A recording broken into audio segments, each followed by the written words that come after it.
post clip hapa ambayo inazungumzia wasichana wasijisikie, yani wasifeel comfortable ku text other guys.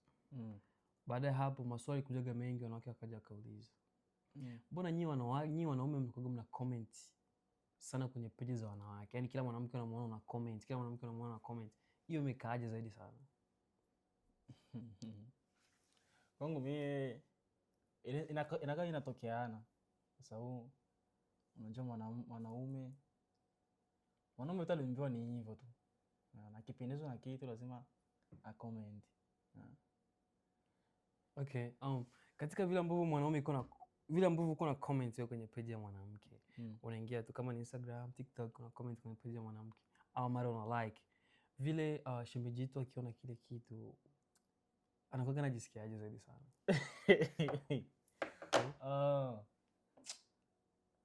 Sio kila mwanamke anapendaga. Okay.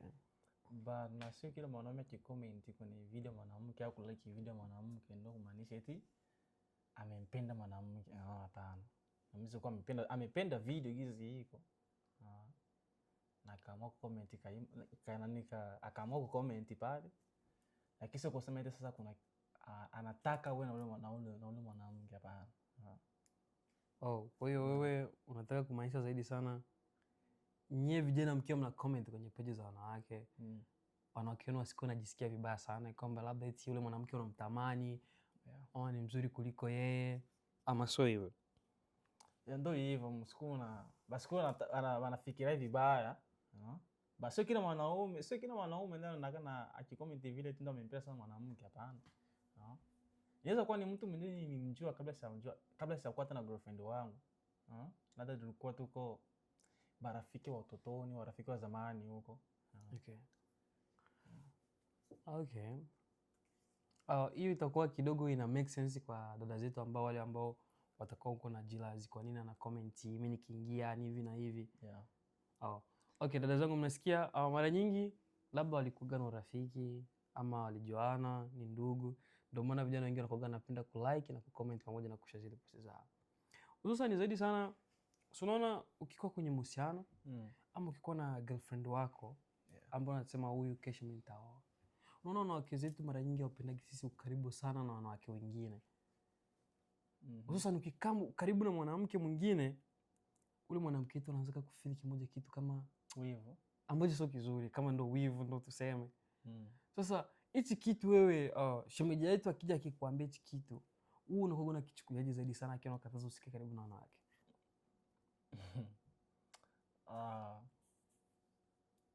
Unajua hauwezi kuzuia mwanamke siku zote aliumbiwa ni hivyo tu. Yaani hakuna mwanamke anaweza kubali aone mwanaume wake ako karibu sana na wanawake.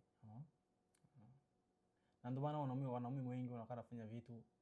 Unaweza kukuta mwanaume akafanya kitu kisirisiri ili asimuumize mtu wake. Kwa ndo jinsi hivyo.